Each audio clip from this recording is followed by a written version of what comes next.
오랜만에 또 나왔습니다. 어,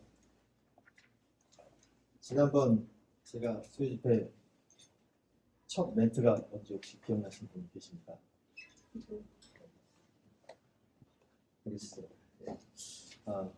첫 멘트는 맨 앞에 앉아있는 박수현 관계였습니다. 기억나세요? 네.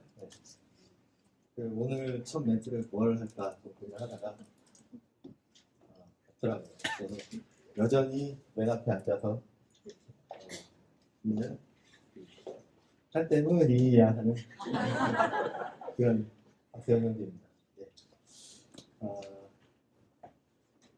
간단하게 우선 생활 반증을 먼저 하려고 합니다. 주제는요, 가장 좋은 것을 주시는 하나님이라는 주제로 간단하게 먼저 제 생활 지금까지 어떻게 지내고 있는지 말씀드리도록 하겠습니다. 최근 그 경제 상황이 그렇게 많이 좋지가 않죠. 그래서 저 또한 그 인터넷 쇼핑몰을 하고 있는데 상황이 좀 많이 안 좋아가지고 위기라는 것을 좀 겪고 있었습니다. 네. 그래서 담장매랑 이 위기를 어떻게 극복할까, 어떻게 해결할까 고민을 하고 머리를 맞대고서 이렇게 좀 하다가 이런저런 얘기하면서 식품을 팔아보자 이렇게 좀 결론을 내렸어요. 당장 그 황인철 형님 아시죠? 네. 그 건어물 도매를 하고 계시는데 전화를 걸어가지고 동생이니까 야 나 김 판다, 김 줘, 갈게, 김 줘, 싸게 줘 이렇게 해서 가기로 했습니다. 그래서 어떻게 이거를 김을 가져서 어떻게 팔지, 뭐 이제 건어물을 가져서 팔지 이렇게 계획을 잡고 있었던 그런 와중에요. 제가 옛날에 그 쌀 팔았던 거 기억하세요? 네, 주경상이라고 주님께서 경영하신다라고 해가지고 주경상이었거든요. 그 쌀을 팔았었는데 그때 제가 쌀 시작할 때 같이 시작했던 그런 부부가 있었어요. 40대 초반의 부부가 있었는데 젊은 부부였습니다. 그분들이 아직까지도 쌀을 팔고 계시고요. 그래도 인터넷 쇼핑몰에서 손가락 안에 드는 업체로 컸더라고요. 매출 몇십억 정도 하시더라고요.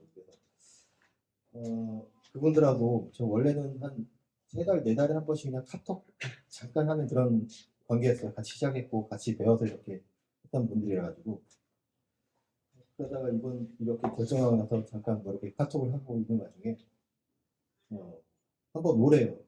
얘기나 나눕시다. 그러면서 솔직히 뭐 얘기할 것도 없었고 별로 그렇게 친한 분들도 아니었고 그랬었습니다. 근데 뭐라길래 그냥 한번 가보자 해서 갔습니다. 남양주 진저읍이라고 혹시 아시는지 모르겠는데 집에서 한 고속도로 타고 한 1시간 정도 가면 나와요. 거기 갔어요. 커피 한 잔 마시면서 이렇게 잠깐 얘기하는데 저는 어떤 요구도 하지 않고 그냥 이런저런 얘기하다가 제가 이제 그 건어물 쪽을 이렇게 좀 생각한다 보니까 그럼 식품 팔면서 우리 것도 갖다 팔래요. 이게 뭔 소리냐면은 자기 받는 가격에 그냥 공짜로 줄 테니까 갖다 팔라고 하시더라고요.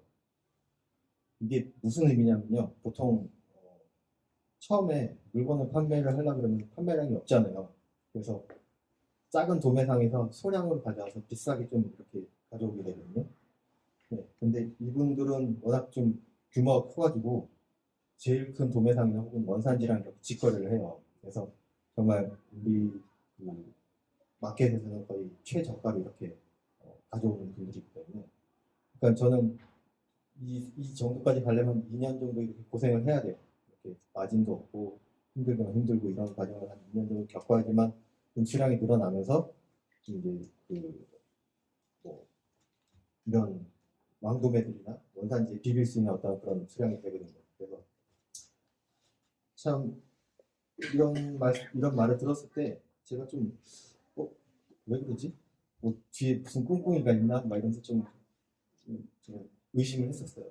네, 그렇게 했었는데 하여튼 이런 단계를 뛰어넘는 이런 제안을 해 주시는 거더라고요. 그래서 저는 솔직히 이분들에게 어떤 것도 해드린 적도 없고 어차피 제가 이거 뛰어 들어봤자 이분들한테 경쟁자만 될 뿐이지 도움되는 건 정말 하나도 없었거든요. 좀 그분들 거를 그 원산지 가격, 그 원산지에서 가져오는 가격, 그런 가격으로 팔라고 하시니까 좀 막 떨리더라고요. 이런 기회가 있나 하면서 막 떨리더라고요. 아, 주님께서 이렇게 길을 열어주시는가 생각했습니다. 근데 이건 그냥 시작이었습니다. 시작이었고, 이렇게 그렇게 이제 결정 짓고서 가져와서 팔기로 결정 짓고 집에 가려고 그러는데 갑자기 잡으면서 샘플들은 막 챙겨줘요. 4kg, 6kg짜리 막 챙겨주면서 공짜로 주는 거니까 다 합치니까 꽤 많은 돈 어차피 그냥 공짜로 주시더라고요. 왜 주실까 좀 난감했는데 주시니까 너무 감사가 되면서 또 하신 말씀이 샘플 잘 챙겨줬으니까 사진 잘 찍고 검사 받고 마케팅, 판매 이런 거 다 가르쳐 줄 테니까 한번 제대로 해보라고 이렇게 하시고요. 그리고 또 한마디 하시는 게 물건 가지고 나서 2주간 외상을 주겠다는 거예요. 물건 가져가고 2주 후에나 물건 값을 달라는 거예요. 이분들 뭐 잘못 드셨나 사기를 치는 건가 그런 생각이 많았었는데 지금도 좀 얼떨떨해요. 이분들 왜 그러셨을까? 왜 이분들이 나에게 이런 호의를 베푸는지 세상 사람들은 모를 거예요. 왜 그런지. 근데 저는 이제 좀씩 알기 시작하더라고요. 또 이게 한 시작의 일부분이었고 또 지난주에 그 교회 끝나고서요. 좀 시간이 좀 돼가지고 그분들이 이제 주일날 교회 안 나가거든요. 주일날 그 포장하기 시작하는데 그분들한테 이제 물건 가지러 갔어요. 제가 좀 물건이 좀 부족해가지고 물건 가지러 갔는데 갑자기 한 팔레트를 이제 지게차에 딱 내려놓더라고요. 박스를요. 이게 포장 박스인데 어린이집 한 2, 30만 원 정도 되는 박스예요. 그 박스를 쓰래요. 그래서 왜 그러시는 거니까 자기네는 규격이 안 맞아가지고 그냥 저기 처박아 둔 거니까 가져가 쓰래요. 좀 놀랐어요. 이거 지금 그것도 굉장히 좀 그 금액적으로 좀 큰 금액이어가지고 잘 해보세요. 그 상품 다 올리셨으면은 빨리 시간 잡아가지고 사진도 검토해보고 광고도 빨리 배워야 되고 그런 거 있으니까 가르쳐드릴 거 많으니까 빨리 하라고 하시더라고요. 참 좀 어이가 없었어요. 왜 이렇게 저한테 이렇게 해주시는지 모르겠어요. 주님께서 이분을 통해서 저에게 어떤 것들을 이렇게 주시려는지 모르겠는데 좀 그런 상황이 계속 저한테 이렇게 주시더라고요. 근데 이분뿐만이 아니었어요. 제가 예전에 그 주경상의 쌀 판매하는 사업자를 다른 분한테 팔았거든요. 기계랑 뭐 나무 작곡기랑 합쳐서 팔았었는데 그분을 찾아갔어요. 찾아가서 그냥 잠깐 방문했는데 인천에 있었어요. 그래서 이런저런 얘기하다가 또 이분이 또 뭘 또 가져가래요. 봤더니만 한 10박스 정도 되는 것 같아요. 그 안에 뭐가 있었냐면 쌀을 소분해서 팔라 그러면 봉투가 있어야 되잖아요. 그 봉투가 꽤 비싼데 한 박스에 한 16만 원, 17만 원 정도 하거든요. 그게 한 10박스가 그냥 새으로 막 다 있는 거예요. 지금까지 저 그 봉투 산 적이 없습니다. 한 달, 두 달 됐는데. 그분이 주신 봉투 가지고 계속 쓰고 있습니다. 거의 따지고 보면 100만 원 가까이 되는 박스 그냥 주시더라고요. 자기들은 이제 쓸 일이 없다 그러시면서. 그래서 그냥 아비나 함께 살아 나중에 잘 되리라. 이렇게 말씀하시더라고요. 주님은 이거 시작하려고 그러니까 박스 필요하니까 박스 가져가. 봉투 없으니까 봉투 챙겨줄게. 그리고 쌀 필요하면 쌀 챙겨줄게. 그리고 김도 황인슬님께서 열심히 설명만에 포장해 주시고 이렇게 준비를 해주셨더라고요. 그리고 또 제가 보통 이런 마켓들은 행사를 많이 하거든요. 뭐 아시는 젊으신 분들 좀 아시겠는데 뭐 슈퍼들이나 뭐 톱들 뭐 이런 행사들이 있거든요. 근데 그런 행사들은 좀 큰 업체들만 행사를 받아요. 왜냐면 작은 업체들 했다가 재고 높고 그래가지고 행사가 펑크 날 수 있으니까 그 큰 업체들만 갔는데, 그래서 저 같은 업체는 들어갈 수 있는 그런 그게 없었어요. 이제 그 관리자랑 연결도 안 되고 그런 상황이었는데, 갑자기 그 마켓 제가 이제 관리자 인터넷 사이트를 보면서 갑자기 왼쪽에 뭐가 누가 반짝반짝거리게 되더라고요. 그러니까 이게 그 행사 신청란이 갑자기 뉴로 딱 뜬 거예요. 그러니까 지지난주부터 이게 새로 정책이 바뀌어가지고 아무나 신청할 수 있게 바뀌어버린 거예요. 그래서 이거 뭐지? 그래서 누르다가 신청을 그냥 어떻게 눌러버렸어요. 눌렀는데 저녁에 바로 되었습니다. 딱 나오더라고요. 그래서 금요일부터 내일 모레 행사가 들어갑니다. 좀, 좀 얼떨떨하고 모든 게 정말 신기하고 놀라운 상황이었어요. 지금 한 달 반 동안. 그렇게 제 7년 쇼핑몰 사업하면서 처음으로 그 내일 모레부터 지마켓에서 행사를 시작합니다. 메인 행사를 하는데 주님께서 다 이 일들을 다 이끌어 주신 거라고 생각하고요. 다음 달이면 창고를 이사를 가는데 좀 깨끗한 신축 새로 만든 창고로 이사를 가요. 월세가 보통 제가 50평짜리를 구했는데 50평은 평당 3만 원 해가지고 한 150만 원 월세를 내야 되거든요. 근데 130만 원짜리 신축 창고를 보여주셨고요. 이게 좀 싼 이유가 앞마당이 되게 좁았어요. 그래서 차 두 대 정도 되면 이제 자리가 없는 그런 곳이었는데, 그것 때문에 안 하려고 했는데, 그 창고가 하나, 둘, 세 개, 이렇게 세 개가 새로 붙어서 이렇게 딱딱딱 붙어 있는 창고였어요. 근데 1번 창고가 앞마당이 엄청 넓었고, 2번 창고는 조금 있었고, 제가 이제 하는 130만 원짜리 싼 창고는 이제 앞마당이 없는 창고. 그래서 그 1번, 2번은 150만 원 월세 제대로 받았고요. 그래서 이제 좀 하지 말아야겠다 했는데, 제가 배드민턴을 치거든요. 배드민턴 치는데 그 1번 창고가 그 앞마당 제일 넓은 창고가 제 배드민턴 클럽의 친한 형이 계약을 했대요. 그래가지고 태원아, 내가 일주일에 한 번만 가니까 마음대로 쓰라는 얘기예요, 앞마당. 그래서 130만 원짜리 계약을 했습니다. 제가 좀 그랬습니다. 자매가 우리 하나님 앞에서 더 잘하라고 이렇게 선물을 주시고 저도 마찬가지로 그렇게 주신 거라고. 그리고 일주일 전에 제가 일을 하다가 좀 있으면 시작할 지마켓의 그 순위를 좀 봤거든요. 김을 검색하면서 전 생각도 못했는데 김이 지마켓에서 1등을 하고 있었습니다. 한 달하고 좀 시간이 걸렸었는데 뭐 황성원에게 좋은 가격에 좋은 김을 주셔가지고 그렇지만 제가 식품 사업자를 낸 지 한 2달 정도 되는 것 같은데 준비 기간 보름 정도 빼고 한 달 반 정도 이렇게 일을 했는데 불가능한 등수를 주님께서 이렇게 만들어 주셨고 길을 인도해 주신 것 같습니다. 참 너무 감사가 되고 찬양이 넘쳐납니다. 제가 요새 많이 듣고 있는 찬양인데 가장 좋은 길로 인도해 주시는 주님이란 하나님이란 찬양을 듣고 있습니다. 제가 이번에는 특송을 하고 싶은데 원래 우리 주혁이랑 우리 아이들이랑 이렇게 자매랑서 같이 하고 싶었어요. 근데 아시다시피 지금 캠프에가 있어가지고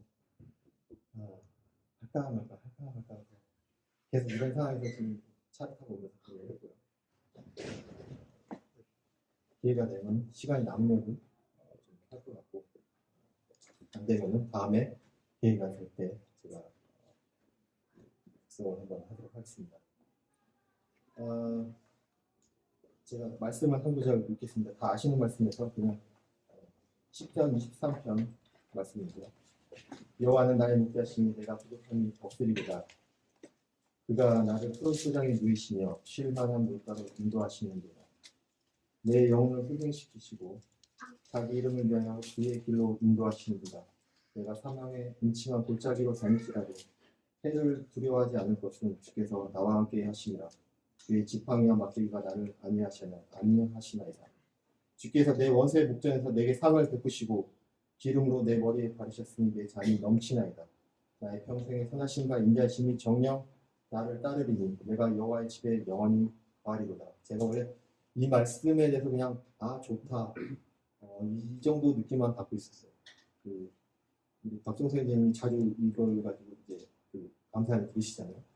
저도 몰랐는데 최근 들어서 이 찬양을 드리면서 가장 좋은 것으로 이끌어 주시는 그 주님이라는 그런 찬양을 드리면서 이 말씀을 읽을 때 정말 마음속으로 정말 실만한 물가를 인도하시는 주님이 계시고 정말 원수의 목전에서도 주님께서 저를 이렇게 이끌어 주시는 그런 하나의 경험을 좀 하게 됐습니다. 다시 한번 마태복음 7장 한국에만 더 읽겠습니다. 마태복음 7장 9절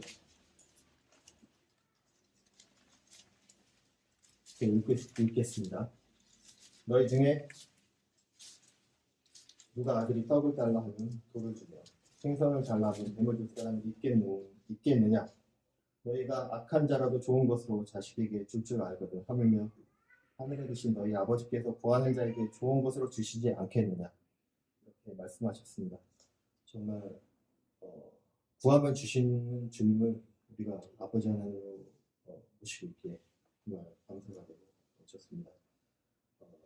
정말 우리 아버지께서 이런 것들을 채워주시는 것을 저희가 잊어버리지 않았으면 좋겠습니다. 저 또한 잊어버리지 않고 매일매일 찬양으로 채우고 있습니다. 물론 이런 어떤 작은 성과들이 저희가 어떤 물질적으로 크게 이렇게 도움이 엄청나게 크게 도움되고 이런 건 아닙니다. 작은 마켓이고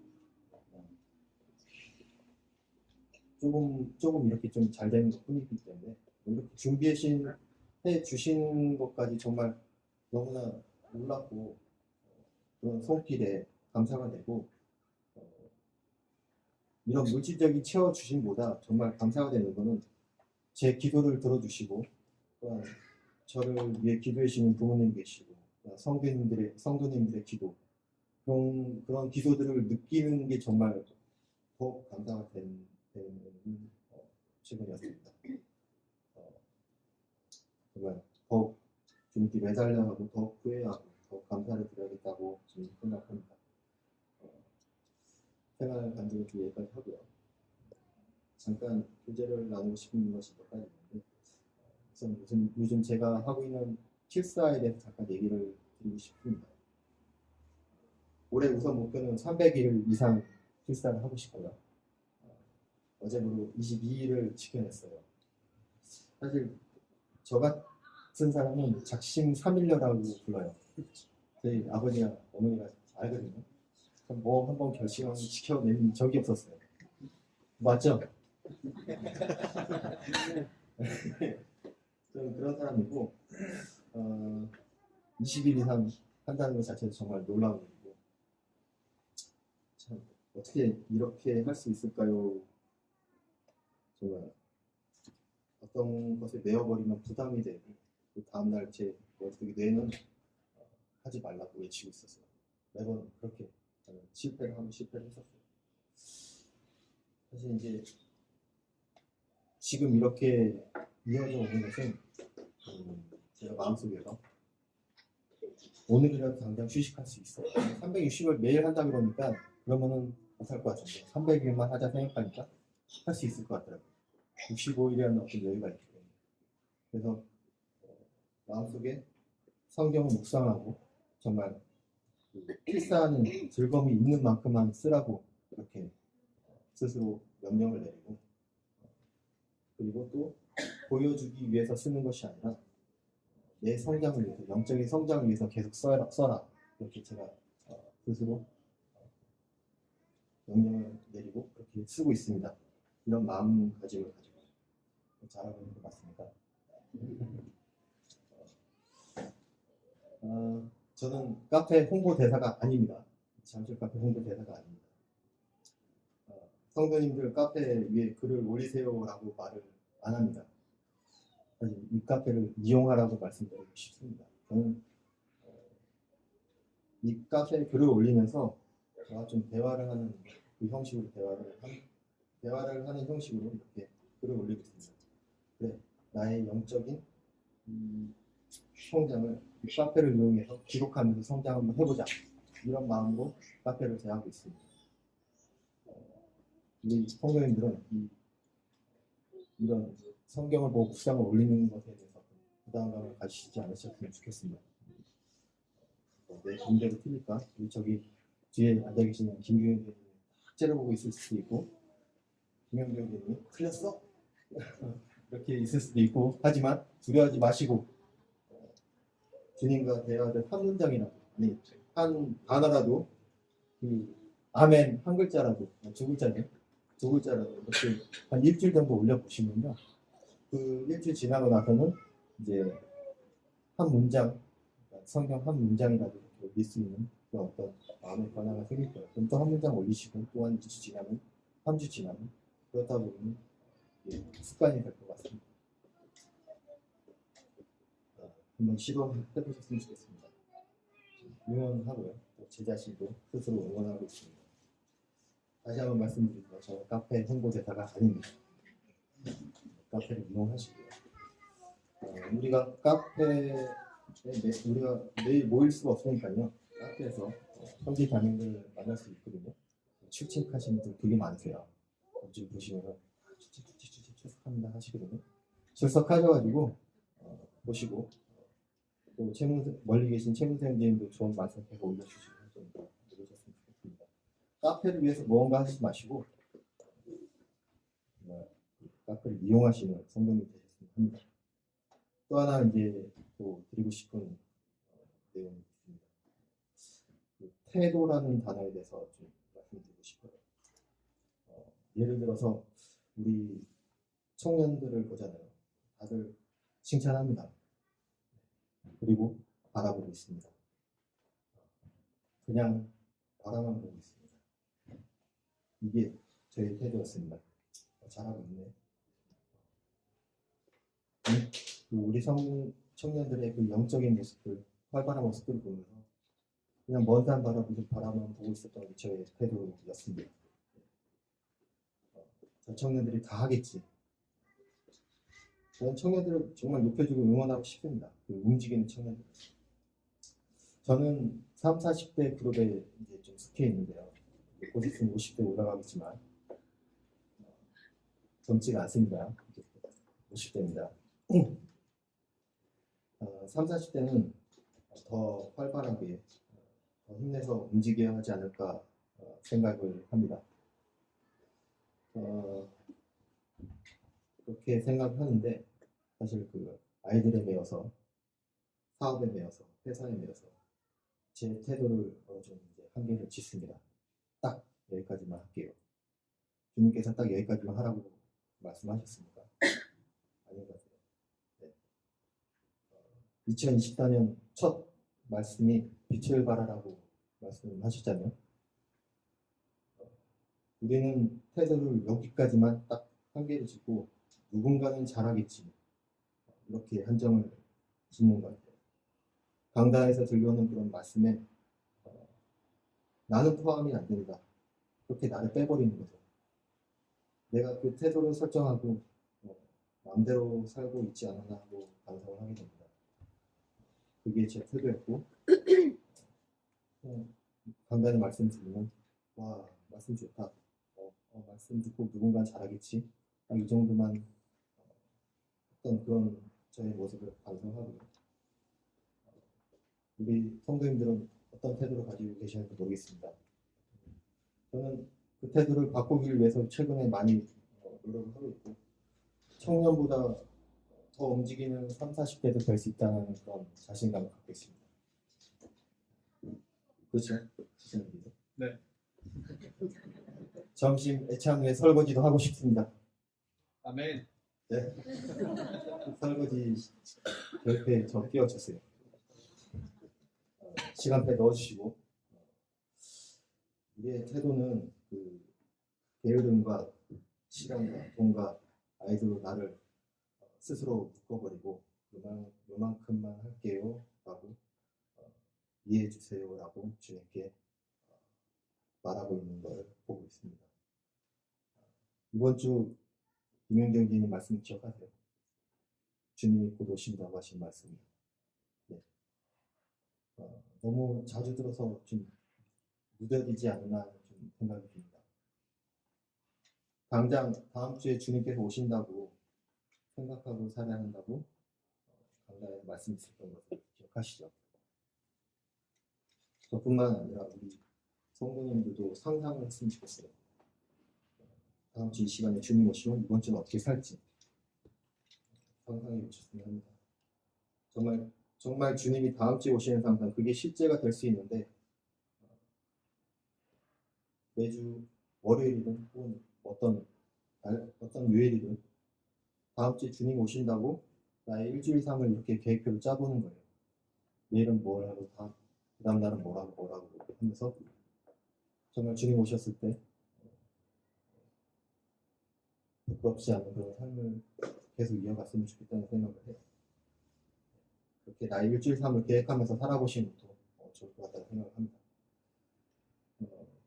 제 예전 버릇이 마치 내 얘기가 아닌 듯 남의 얘기를 그렇게 살지 않게 되기를 열심히 합니다.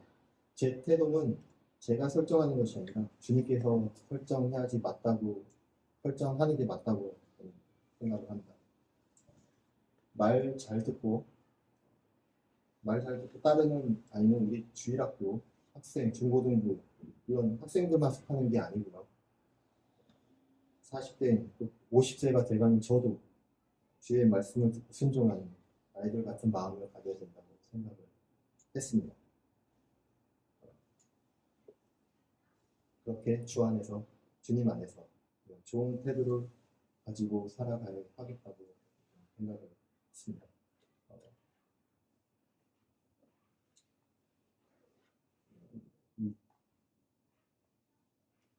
여러 가지 좀 다른 내용이 있는데 지금 27분이고요. 특송을 할까요? 네. 아니면 아이들 기다렸다 다음에 할까요? 둘 다요. 오늘도 하고 원하시면 될까? 제가 조그만 수첩을 하나 들고 다녀요. 박동 선생님 주신 수첩이야. 들고 다니는데 거기에 기도 제목에 특송하기가 적혀 있거든요. 정말 지금 대말게요. 맞습니다.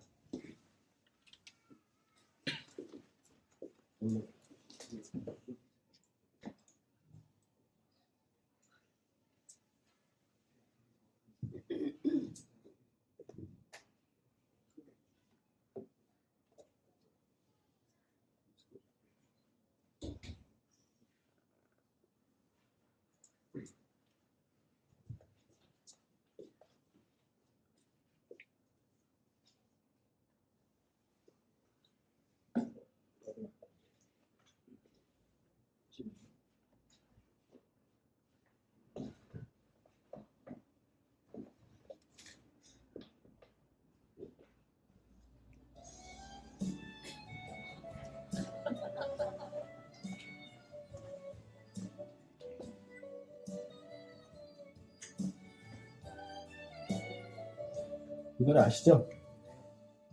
네. 알 수 없는 길로 내가 알 수 없는 길로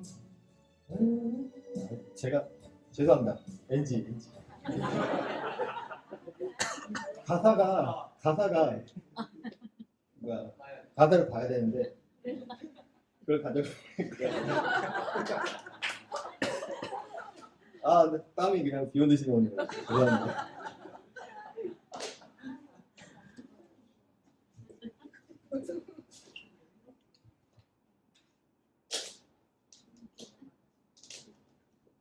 재밌죠?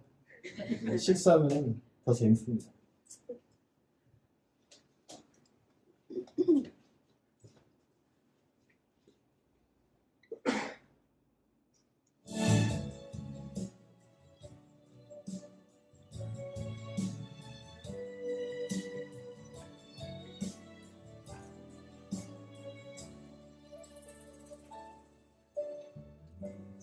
뭐죠?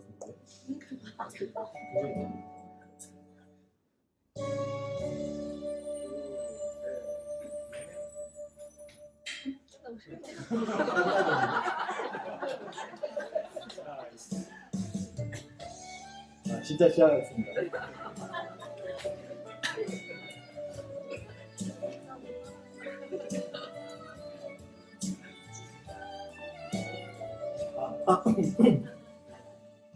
내가 갈 수 없는 길로, 내가 갈 수 없는 길로, 가장 좋은 길로 날 인도하시네. 내가 할 수 없는 일도 나의 주가 이루시네. 가장 좋은 것을 주시는 하나님, 내 생각보다 내 계획보다 더 좋은 것을 주시는 주님, 내 기도보다 내 소망보다 더 좋은 것을 주시는 주님, 내가 갈 수 없는 길로, 내가 갈 수 없는 길로, 가장 좋은 길로 날 인도하시네. 내가 할 수 없는 일도 나의 주가 이루시네. 가장 좋은 것을 주시는 하나님. 감사합니다. 아멘. 안녕하세요. 감동과 재미가 있는 수요 집회. 네. 세원 형제하고 저하고 알고 지낸 지가 꽤나 오래됐죠, 그렇죠? 많이 됐죠? 근데 지금처럼 좋아 보이는 때가 없는 것 같다라는 생각이 있어요. 여러분 잘 모르실 텐데 세원 형제 생각은 근심에 주름이 생겼어요, 제가. 근데 지금은 환희의 미소가 이렇게 생깁니다. 제가 세원 형제 간증하는 거 들으면서 뒷모습을 봤는데 우리 서영주 자매님이 굉장히 행복해 하시더라고요. 뒤에도 지금 웃고 계시더라고요. 여러분도 다 공감하실 거예요. 들으면서 형제의 마음속에 있는 주님을 향한 그 순수한 열정과 지금의 모습은 안 된다. 더 우리 주님께 가까이 가고 더 닮아가야 되겠다라고 하는 그런 선한 소원이 절절하게 드러나시죠? 빌립보 성도들에게 사도 바울이 말씀하고 있는 것처럼 내 안에서 선한 일을 시작하신 분의 그 역사를 따라서 주님의 의로운 또 주님의 아름다운 생명의 영광의 빛을 발할 수 있는 드림받아야지는 복된 삶이 우리 형제의 삶과 그리고 저와 여러분의 삶에 동일하게 이루어지기를 바랍니다. 우리 주은이하고 주혁이가 지금 전국 어린이 캠프에 가 있죠. 주은이는 아시다시피 또래보다도 훨씬 크잖아요. 훨씬이라고 하기보다는 좀 많이 커요. 주일학교 찬양할 때 나오면 주은이만 보면 괜히 제가 마음이 좀 애잔했어요.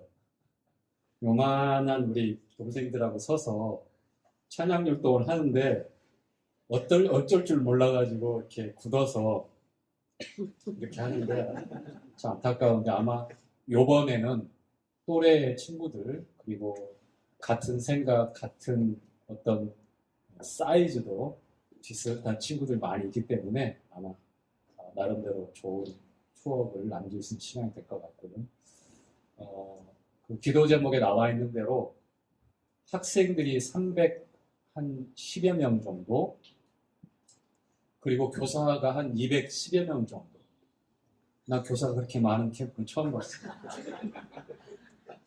근데 그도 그럴 것이 우리 잠실에 보니까 학생 5에 교사 5명. 아마 전국 어린이 캠프가 아니라 전국 교사 캠프를 겸해서 하는 목적이 또 있는 것 같아요. 화성에서 아주 오래전에 했을 때 저도 한번 잠깐 가서 했는데 교사들이 또 많아도 또 할 일들이 또 이렇게 많더라고요. 바쁘게 또 움직이고 워낙에 규모가 크니까 해야 될 일들 또 손길들이 많이 필요하고요. 이제 시작되었습니다. 돌아오는 토요일까지, 토요일 오전까지 우리 함께 생각나는 대로 기도해 주시고 우리 아이들이 이와 같은 복음잔치를 통해서 크든 작든 그 마음의 변화가 생겨요. 그렇죠? 여름이고 겨울이고 이런 좋은 기회가 그저 며칠간 들뜬 마음으로 사라지는 것이 아니라 모임에 돌아오면 또 규모도 너무 적고 열악하니까 여러 가지로 애로사항이 있지만 거기서 나와 똑같은 친구들, 똑같은 생각, 그리고 똑같은 목적, 그리고 똑같이 주님을 사랑하고 또 주님을 알고자 하는 그런 친구들이 이렇게 많다라는 것을 생생하게 경험하고 오는 시간들이기 때문에 굉장히 또 바람직하고 유익한 그런 시간이고 기회가 될 겁니다. 주일학교 교사들 수고해 주시고 또 계속해서 아이들을 위해서 힘써 주시는데 너무너무 감사합니다. 오늘 레위기 17장 마무리를 짓도록 하겠습니다.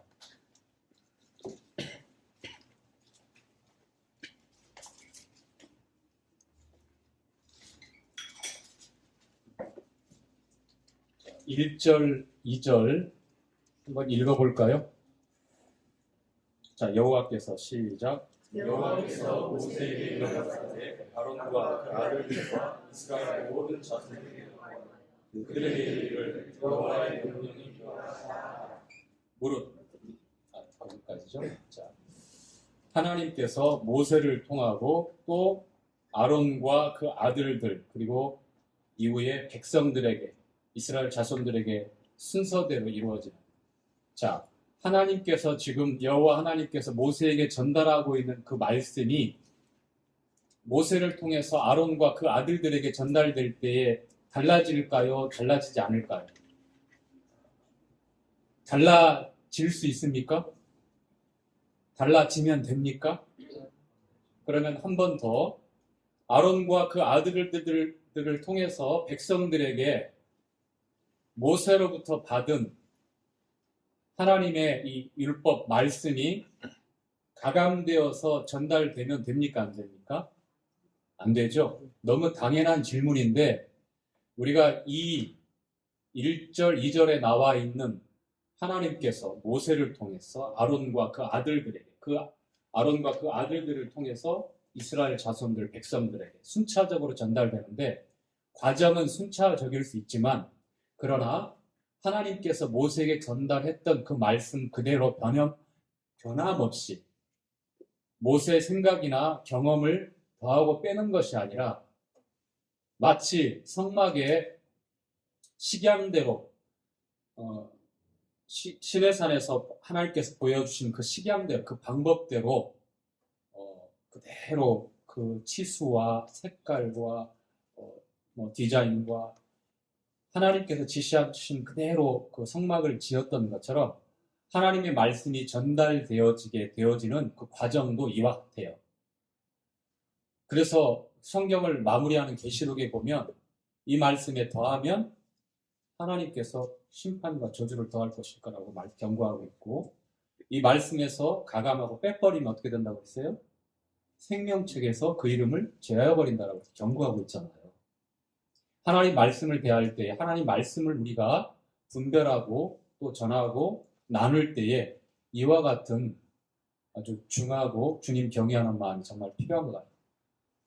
이러한 마음들이 약화되면 어느새 나의 경험이나 내가 생각하는 지혜로운 그러한 어떤 내용들, 그 다음에 세상에서 사람들에게 쉽게 사람들을 설득할 수 있는 그런 지혜로운 교훈들을 첨가할 수가 있어. 때로는 사람들을 유쾌하고 슬프고 울고 웃기고 이기 위해서 없는 말들을 과장해서 말씀에 어떻게 해요? 넣을 수도 있고 뺄 수도 있어요. 참 위험한 거죠. 그렇죠? 우리가 감동적으로 그리고 유익하게 하나님 말씀을 받는 건 참 중요하지만 그러나 그 말씀의 내용은 가감없이 있는 그대로 전달되어야 한다는 거예요. 하나님께서 모세에게, 모세가 아론과 그 아들들이 이스라엘 자손들, 백성들에게 전달했던 거죠. 이것은 어느 때고 어느 자리고 그리고 우리가 어떠한 주제를 가지고 하나님 말씀을 배워난다 할지라도 항상 변하지 말아야 될 내용입니다. 원리적인 것이고 원칙적인 그런 말씀의 교제의 방법입니다. 자, 3절부터 7절까지 함께 읽겠습니다. 자, 지금 단락단락 지어서 제가 읽자고 하는 내용은 1절부터 2절까지 내용은 이제 처음 들어갈 때에 항상 하나님께서 어떤 방법으로 말씀하시는지 그리고 그 말씀이 어떻게 전달되는지에 관한 내용이었다면 이 레위기 17장에 세 부분으로 나눠지는데 이제 7절까지의 내용은 도축할 때에 가축을 잡아서 이제 육식을 허락하고 나서 가축을 잡아서 이제 식용으로 사용할 때에 주님께서 어떻게 하라고 하는 그러한 내용이죠. 자, 한번 읽어보도록 하겠습니다. 3절부터입니다. 시작.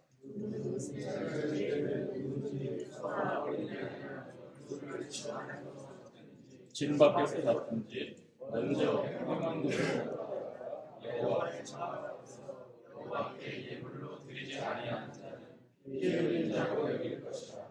그가 피를 흘렸으면 자기 백성에게서 거기까지 잠깐만요. 자, 소나 양이나 염소를 잡을 때 항상 어디에서 잡으라고 그럽니까? 진 밖에 있든 진 안에 있든 어디로 와서요?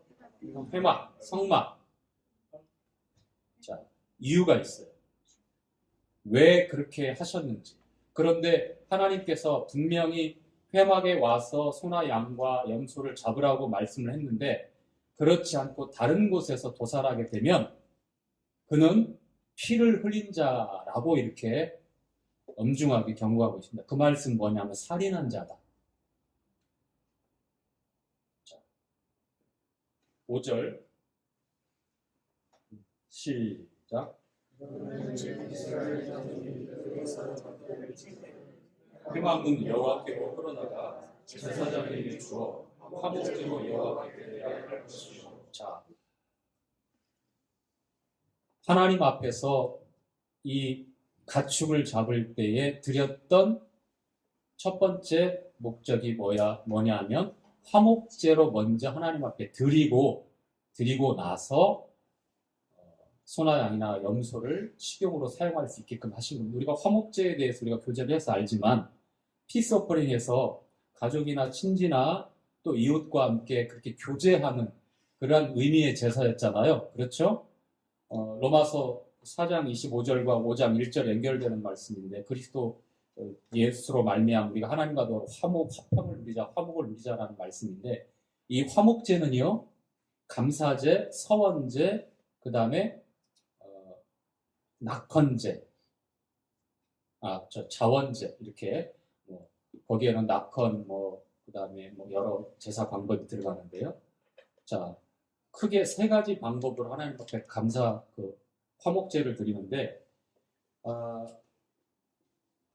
고기를 먹고 싶을 때마다 이렇게 불편하게 하나님께서 왜 회막문으로 끌고 와서 거기서 제사장에게 끌고 가서 인준을 받는 것 같아요. 그렇죠? 회막문 북쪽에 물두덩이 위치했을 때 북쪽에서 거기서 잡게 되는데 왜 이렇게 복잡하게 하셨을까? 그 이유가 있어요. 화목제를 받으시기 위해서 그렇게만이 아니라 이스라엘 지금 안에 광범위하게 지금 흩어져 있고 뿌리 깊게 남아있는 아주 좋지 않은 뭔가가 있는 거예요. 그래서 그것을 사전에 차단하고 그리고 올바로 하나님께서 그것을 바로잡기 위해서 소나 양과 가축을 도살할 때 반드시 이러한 방법을 말씀하고 있는 것입니다. 자, 6절 시작. 제사장은 그 피를 회막문 여호와의坛에 뿌리고 그 기름을 불살라 여호와께 향기로운 냄새가 되게 할 것이다. 계속해서 그들은 전에 음란히 섬기던 수염수에게 다시 제사하지 말 것입니다. 이는 그들이 대대로 지킬 영원한 규례다. 자, 7절에 이유가 나와 있죠. 자, 전에 수염소에게 음란하게 제사했던 그 우상 숭배를 사전에 차단하고 막기 위함입니다.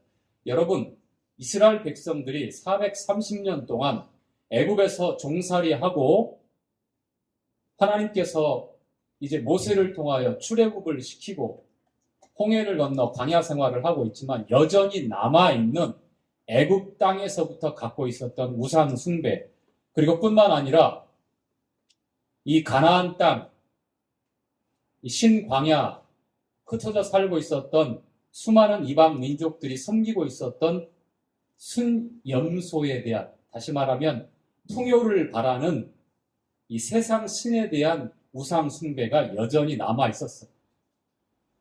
이스라엘 백성들이 유월절 예식, 장자를 멸하는 10번째 재앙, 어린 양의 1년 된 흠없는 어린 양의 피가 속죄의 증거를 삼고 장자를 멸하는 그 재앙에서 보호받고 애굽이 줄초상이 났을 때에 이스라엘이 아주 급하게 쫓겨나는 것처럼 이제 출애굽을 해서 나왔어요. 하나님의 놀라운 기적을 보지요? 홍해가 갈라졌습니다. 그리고 구름 기둥과 불 기둥을 통해서 하나님이 자신들과 함께하고 계신다는 것을 알아요. 그럼에도 불구하고 음란하게 순념소를 섬기는, 풍요를 구하는, 이 세상의 기쁨을 구하는 그러한 우상 숭배에 깊이 지금 관여하고 있는 내용들이에요.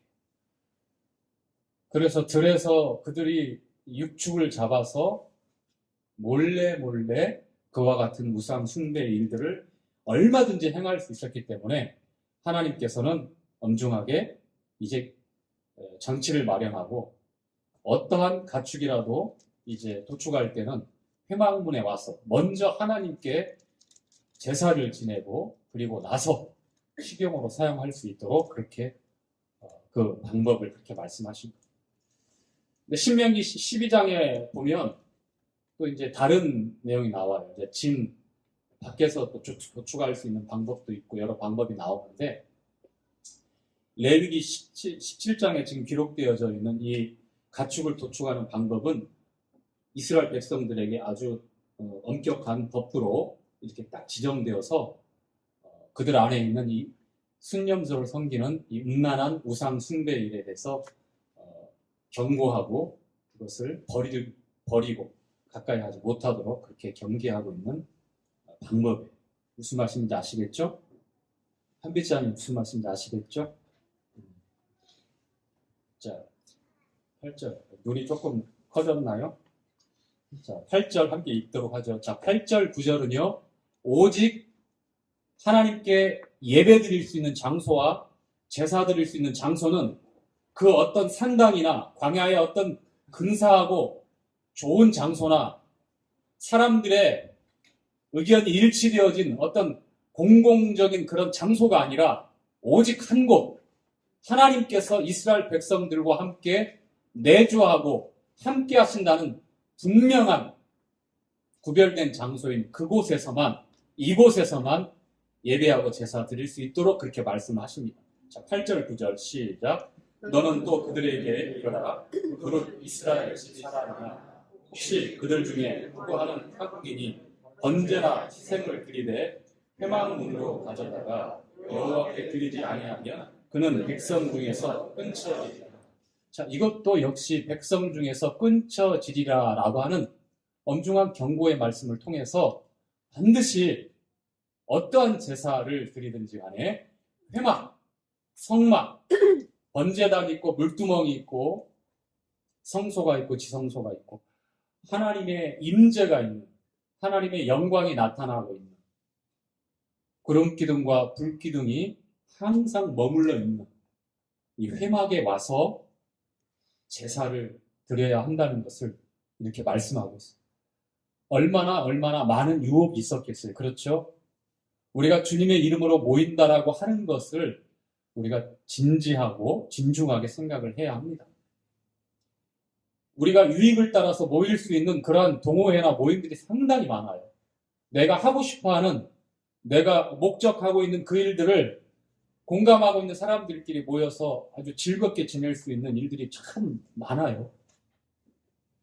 번개 모임도 있고, 그 다음에 뭐 어느 날 어느 시간 어디 만나서 뭐 하자고 확 흩어지기도 하고, 아니면 오래도록 친분을 유지하면서 그 모임을 위해서 그러한 동호회 활동을 위해서 사람들이 굉장히 열과 성을 들여서 거기에 자기의 마음과 자기의 정성을 쏟아요.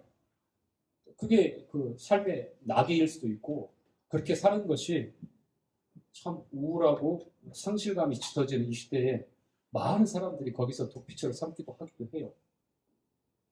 그런데 여러분 주목하십시오. 주의하십시오. 우리의 모임은 주님이 중심이 되어지고 머리 대신 예수 그리스도의 우리가 그 아래서 주의 몸을 이뤄서 모이는 모임, 모든 소모임이든 공식적인 모임이든 사적인 모임이든 우리 주님께서 말씀하시잖아요. 두세 사람이 내 이름으로 모인 그곳에 나도 그들 가운데 있다. 경빈이 형제, 이거 어디에 나오죠? 마태복음 찾아봐요. 자, 주님께서 말씀하세요. 두세 사람이, 제가 왜 이렇게 딱 특정하게 질문하냐면 집중력이 흩어지는 것 같으면 그 사람 진행에서 지금 집중하고 있는 거예요. 정신 차려야 됩니다. 자, 두세 사람이 내 이름으로 모인 그곳에 나도 그들과 함께 있다라고 주님이 이렇게 말씀하시잖아요. 이 가운데 우리 주님이 우리와 함께 하신다. 그래서 우리가 주님의 말씀 가운데 경청하고 주님의 뜻을 우리가 잘 분별하여 주님의 우리 삶의 주인 되신 주권을 온전히 인정하고 우리가 주님 앞에 나오는 그런 시간들이고, 또 곁에 있는 형제님들 그리고 자매님들을 통해서 우리 안에서 역사하시고 우리 삶에서 우리를 인도하시고 지켜주시고 보호하신, 고난 중에서 또 불안과 염려 가운데서 혹은 내가 생각지도 않은 그런 놀라운 복된 길을 열어주시고 여호와 이레 하나님 내 삶을 예비하시고 준비해 주시고, 그러한 간증들을 주님의 역사하심을 보면서 우리는 동일하게 공감하면서 그 형제 그 자매의 그러한 고백에 우리도 아멘 되어지잖아요. 주님이 우리 가운데 거하시고 주님이 우리의 머리이기 때문에 그렇습니다. 주님의 이름으로 모여야 합니다. 항상 기억하시고 우리 안에 주님이 존귀함을 얻으시고 우리 주님이 높여지시고 우리 주님 예수 그리스도가 빛날 수 있는, 항상 생각되어지고 바라봄이 되어지는 그러한 모임이 되는 것이 주님께서 이스라엘 백성들을 향해서 회막에서 제사 드리라라고 하신 말씀의 요지가 될 것입니다. 자, 이제 10절부터 피에 대한 구체적인 규례가 함께 읽어가 보죠. 시작. 무릇 이스라엘 집 사람마다 그들 중에 국가하는 외국인 중에 어떤 피든지 먹는 자 있으면 내가 그 피 먹는 사람에게 진노하여 그를 백성 중에서 끊으리니 육체의 생명은 잠깐만요. 자, 어떤 피든지 먹는 자는 하나님이 어떻게 하신다고 그랬어요? 진노하신다고 그랬죠. 그리고 이스라엘 백성 중에서 끊는다고 합니다. 어떤 피든지, 그게 희생 제물의 피든지 아니면 불결한 피든지 아니면 어떻게 되어진 피든지, 피는 너희들이 먹어서는 안 된다라고 하는 아주 강력한 메시지. 왜요? 이유가 있죠. 자, 11절 시작. 육체의 생명은 피에 있습니다. 내가 이 피를 너희에게 주어 간에 부려 너희의 생명을 위하여 속하게 하였나니 생명이 피에 있으므로 피가 죄를 속하느니. 왜 그러신다고요? 속죄하는 그러한 증거물로 주신 것이 바로 피예요. 육체의 생명이 피에 있으므로 피가 죄를 속하느니라.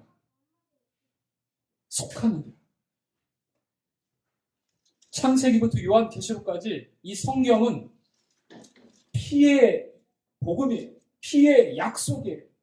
피의 심판이에요. 성경은 피에 대해서 얼마나 크고 얼마나 강력하고 얼마나 중요한 메시지를 끊임없이 전달하고 있는지 모릅니다. 그 내용이 11절에 읽었던 말씀이 있어요. 육체의 생명이 피가 죄를 속한다. 그래서 10절에 어떤 피든지 식용으로 이스라엘 백성들에게 허락하지 않았어요. 자, 계속해서 12절. 그러므로 시작. 그러므로 내가 이스라엘 자손에게 말하기를 너희 중에 아무도 피를 먹지 말며 무고하는 외국인이라도 피를 먹지 말라 하였나니 13절 시작. 무릇 이스라엘 자손이나 그를 그 중에 무고하는 타국인과 얻을 만한 짐승이나 새를 사냥하여 잡거든 그 피를 흘리고 흙으로 덮을지니라. 자, 14절. 모든 생물은 피가 생명과 일치다. 그러므로 내가 이스라엘 자손에게 이르기를 너희는 어느 육체의 피든지 먹지 말라 하였나니 모든 육체의 생명은 그 피인즉 무릇 피를 먹는 자는 끊쳐지리라. 계속해서 강조합니다. 레위기 17장에 13번이나 나와요. 피에 관해서 강조하고 나옵니다.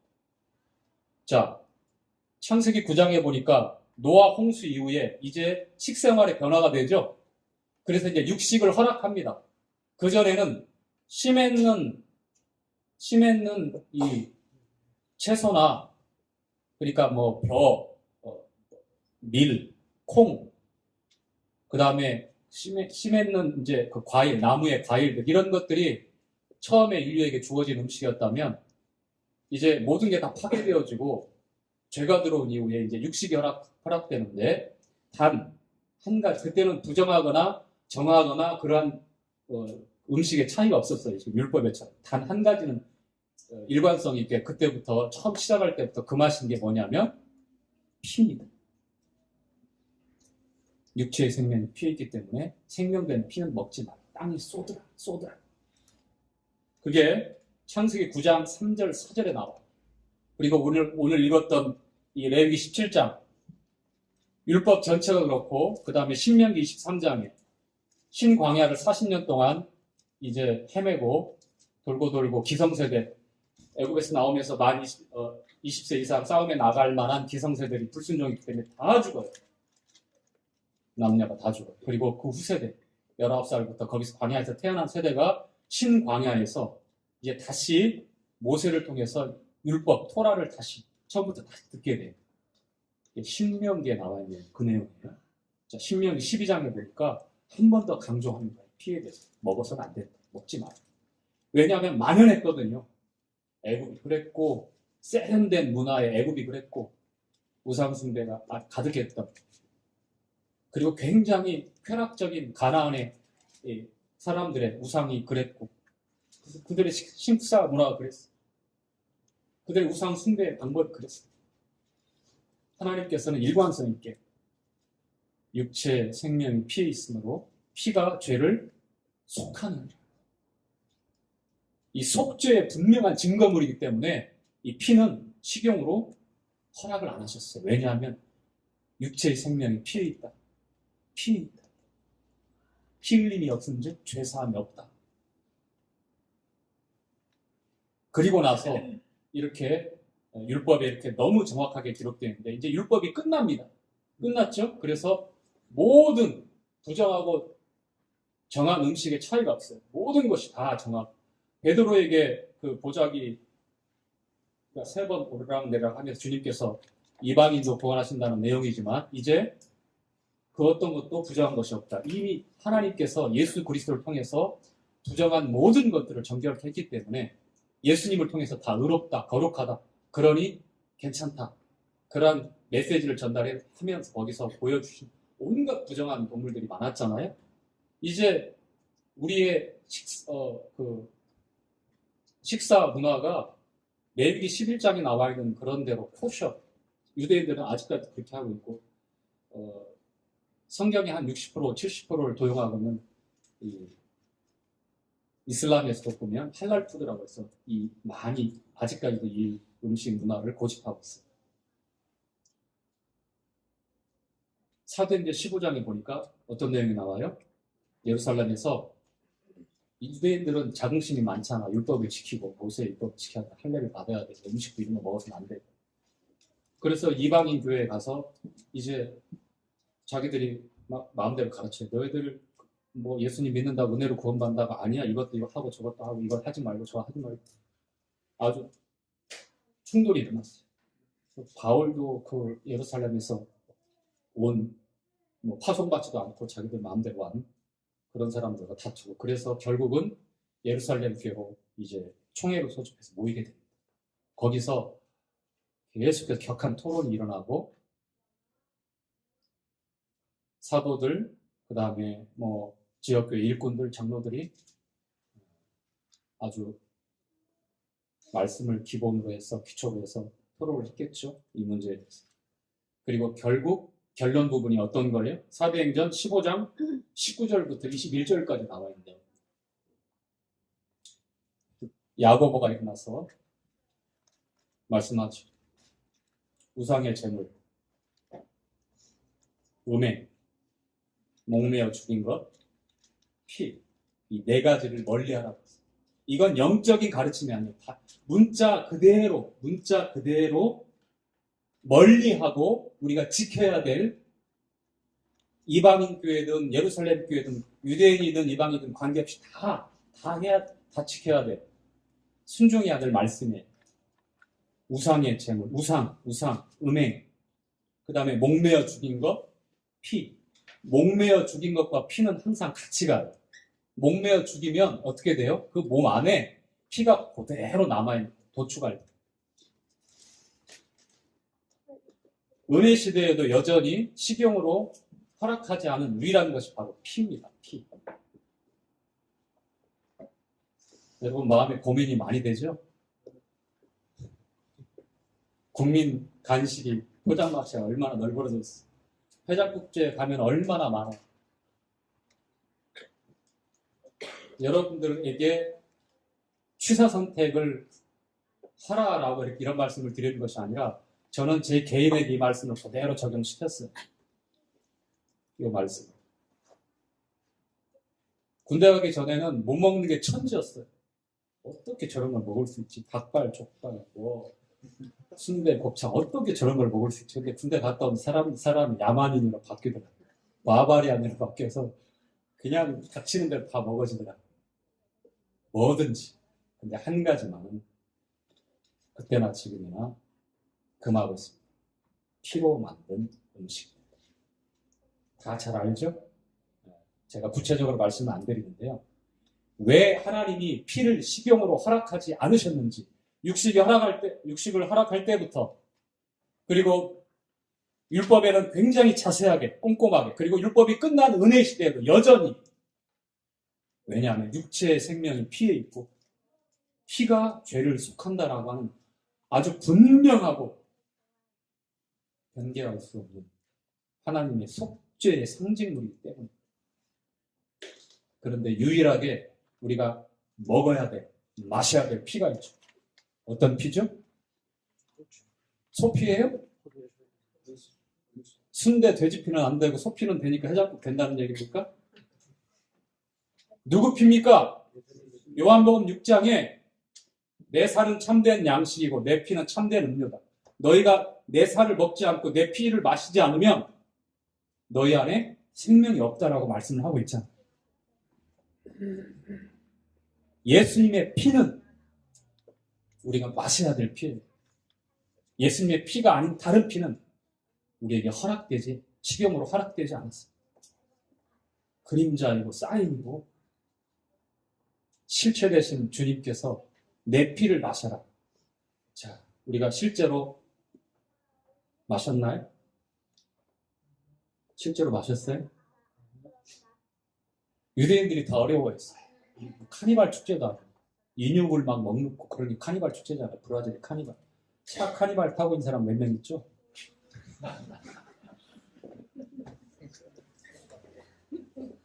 거기서 유래됐는데 지났으니까. 그런데 유대인들도 어려워하고 제자들도 어려워하니까 많이 떠났어요. 그러자 주님께서 말씀하십니다. 육은 무익하다. 내가 너희에게 이른 말이 영이요 생명이다. 자, 주님의 살을 먹는다, 주님의 피를 마신다라고 하는 것은 뭐죠? 말씀을 받아들이는 거예요. 말씀을 믿는 거예요. 말씀이 누구시죠? 예수님이에요. 예수님, 내 살을 먹어라. 말씀을 받아들이는 거예요. 내 피를 마셔라. 말씀을 믿는 거예요. 그래서 마태복음 26장에 주님이 주의 만찬을 제정하실 때에 받아 먹어라. 이것은 내 몸이다. 그리고 잔을 들어서 뭐라 감사하시고 다 이번에는 다 마셔라. 다 마셔라. 이것은 너희를 위하여 흘리는 바 피, 나의 피, 곧 새 언약의 New Testament, 새 언약의 피니라. 주님의 생명을 근거로 해서 주님이 죽으심으로 그 약속이 효력이 되어지는 변개할 수 없는 유일무이한 하나님께서 아들의 생명을 통하여 우리와 약속하신, 그래서 주님의 살을 먹고 주님의 피를 마실 때 우리 안에 생명이 있다라고 말씀을 하는 것. 말씀을 믿고 말씀을 받아들이는 것. 자, 시간 지났어요. 나머지 말씀 읽고 마시도록 하죠. 자, 15절. 무릇. 시작. 무릇 스스로 죽은 것이나 글짐승에게 씹혀 죽은 것을 먹을 자는 본토인이나 타국이나 물로라도 그 옷을 빨고 물로 몸을 씻을 것이니 저녁까지 부정하고 그 위에 정하려니와 그가 빨지 아니하나 몸을 취하지 아니하나 죄를 담당하리라. 레위기 17장은 피에 관한 규례가 주 내용입니다. 부족한 부분은 나중에라도 교제를 하도록 하겠습니다. 신년 들어서 두 번째 교제인데 벌써 여러분의 이렇게 근심을 끼친 것 같습니다. 시간을 오버했습니다. 죄송합니다.